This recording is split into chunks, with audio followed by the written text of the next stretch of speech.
तो बच्चों आज हम लोग शुरू करने वाले हैं एक्सरसाइज 7.1 कोऑर्डिनेट ज्योमेट्री। आज है क्वेश्चन नंबर 8 की बारी। ठीक है, इससे पहले हम लोग क्वेश्चन नंबर 7 तक देख चुके हैं।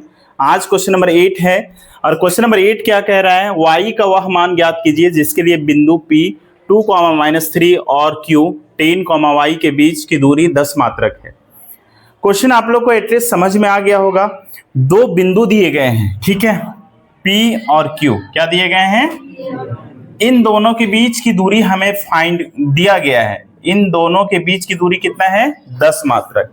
ठीक है, P और Q के बीच की दूरी हमें कितना दिया गया है, 10 मात्रक। तो निकालना क्या है, देखिए पहला का कोऑर्डिनेट है 2, दूसरा का कोऑर्डिनेट है 10, y। यानी यहाँ पे y का मान फाइंड करना है। जो y है ना, इसका क्या मान हो सकता है, इसके कोऑर्डिनेट आपको बताने हैं। ठीक है, सभी बच्चे बना सकते हैं, ये क्वेश्चन आसान है। सबसे पहले वाले का नाम देंगे x1, y1, x2, y2। ठीक है, PQ की दूरी आप निकाल सकते हैं, दूरी सूत्र सभी को पता है। ठीक है, अब इसका हम लोग सॉल्यूशन करते हैं। लिखेंगे PQ की दूरी सूत्र से। किससे, दूरी सूत्र से। ठीक है, क्या है जी, x2 माइनस x1 का whole square plus y2 minus y1 का होल स्क्वायर। ठीक है, अब बताइए x2 कितना दिया गया है, कितना है 10, और x1 कितना है 2। ठीक है, इसका होल स्क्वायर कीजिए प्लस y2 कितना है आपके पास, सिर्फ y2 के स्थान पे क्या है y, तो हम वहां लिखेंगे y माइनस, और y1 की जगह में है -3। यहां पहले से माइनस है, ठीक है, और y1 का कोऑर्डिनेट माइनस में है, तो हम इसको ब्रैकेट में इनक्लोज करेंगे -3। ठीक है, उसके बाद कर्ली लगा देंगे और इसका स्क्वायर कर देंगे। ठीक है, अब ध्यान दीजिए इन दोनों की दूरी कितना दे रखा है, 10 मात्रक। ठीक है, यहां तक किसी को कोई समस्या?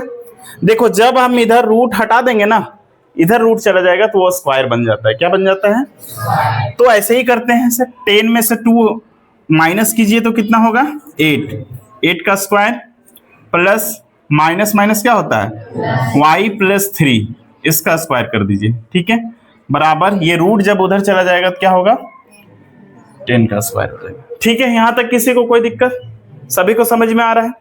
अब ध्यान दीजिए 8 का स्क्वायर कितना होने वाला है 64, y प्लस 3, ये हमें कैसे टूटेगा, इसको अगर तोड़ना चाहेंगे तो a प्लस बी के होल स्क्वायर में। ठीक है, आपको पता है a प्लस बी का होल स्क्वायर, a का स्क्वायर, y के को हम मान लेते हैं a और 3 को मान लेते हैं b, तो y का स्क्वायर हो गया ये प्लस 2ab, 2a के जगह में y और b के जगह में 3। ठीक है, प्लस b का स्क्वायर, b है 3, इसका स्क्वायर कीजिए बराबर 10 का स्क्वायर कितना हो जाएगा जी 100। कितना हो गया, तो यहां हो गया 64, कितना हो गया प्लस y का स्क्वायर प्लस 2 3 जा 6y plus 9 is equal to 100।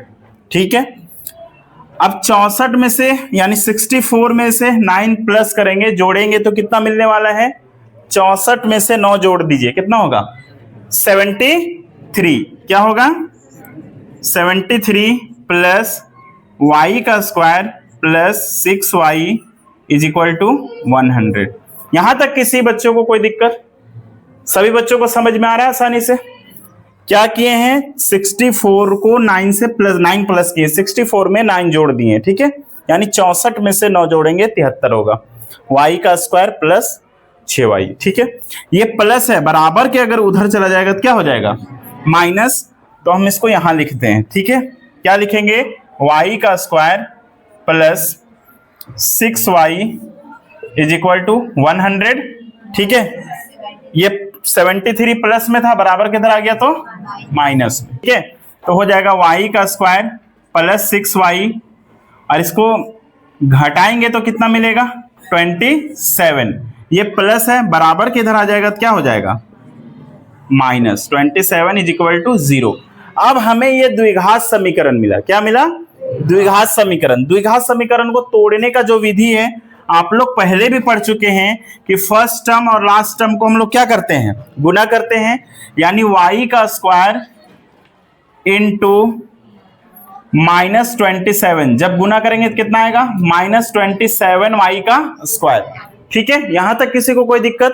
अब हम लोग -27y को इस प्रकार तोड़ेंगे कि जोड़ने और घटाने पर +6y आ जाए और गुना करने पर -27y का स्क्वायर मिलना चाहिए। तो कैसे करेंगे आप ध्यान दीजिए, इसको लिख सकते हैं 9y - 3y। ठीक है, 9 में से 3 माइनस करेंगे कितना हो जाएगा, 6y। क्या हो जाएगा, वो भी प्लस में मिला है, ये भी प्लस में है।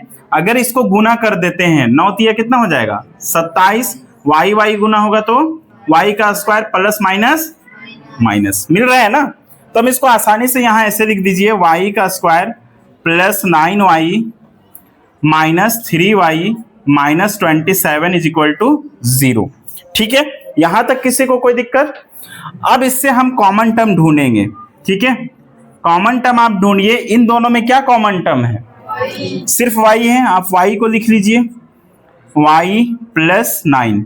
ठीक है, इन दोनों में देखिए क्या कॉमन टर्म है, यहां पहले माइनस है, माइनस लिख लेंगे। इन दोनों में कॉमन टर्म है 3। कैसे, 3 के टेबल से 3 भी आएगा, 27 भी आएगा, इसलिए 3 को आप क्या किए, बाहर निकाल लिए, तो माइनस माइनस प्लस हो गया, माइनस माइनस प्लस हो गया, 3 9 जा 27 इज इक्वल टू 0।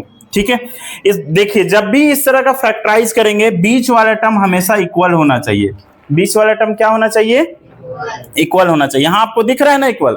ठीक है, अब हम लोग देखते हैं कि y के क्या वैल्यू निकल के आते हैं। ठीक है, यहां तक किसी को कोई समस्या? ठीक है, अब हम लोग y का वैल्यू फाइंड करने जा रहे हैं। एक इसको लिख लीजिए y + 9, y प्लस, और एक बाहर वाला लिखिए y - 3, y माइनस।